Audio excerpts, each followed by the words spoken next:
Papa ronfle trop fort.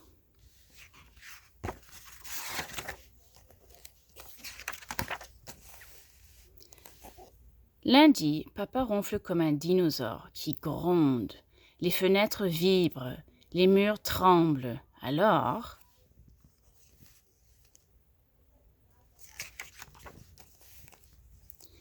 maman joue au lit musical.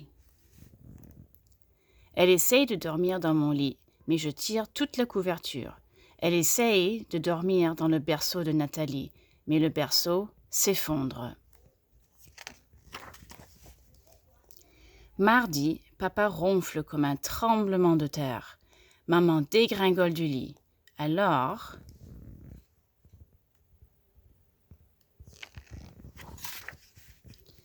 elle va dormir dans la baignoire. Mais le robinet fuit goutte à goutte sur sa tête. Plouc, toute la nuit. Plouc, plouc, plouc, plouc, plouc. Mercredi, papa ronfle comme une locomotive. Alors,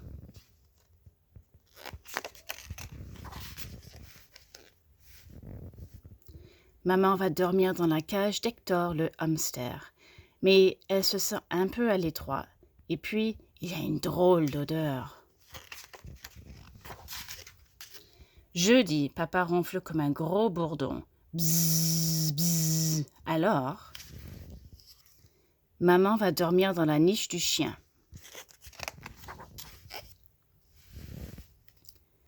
Mais le pauvre Fanfan ne peut pas dormir. Il passe la nuit à hurler très très fort. Vendredi, papa ronfle comme une bouilloire qui siffle. Alors 7 fois. Maman envoie papa dormir dans le bocal de Glouglou, le poisson rouge.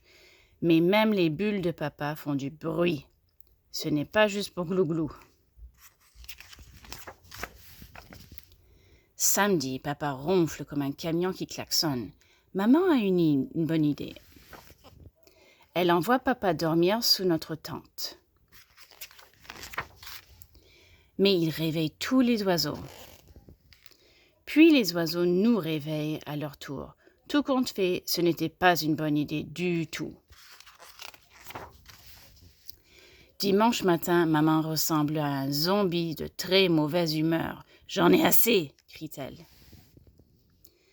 Elle accompagne papa chez le médecin et le médecin réussit à guérir papa de ses ronflements. Dimanche soir, papa ne ronfle pas. Toute la maison est silencieuse. Maman dort, je dors, Nathalie dort, Fanfan, Glouglou et Hector dorment jusqu'au moment où papa se met à parler dans son sommeil. « De la crème glacée, s'il vous plaît. » Et voilà.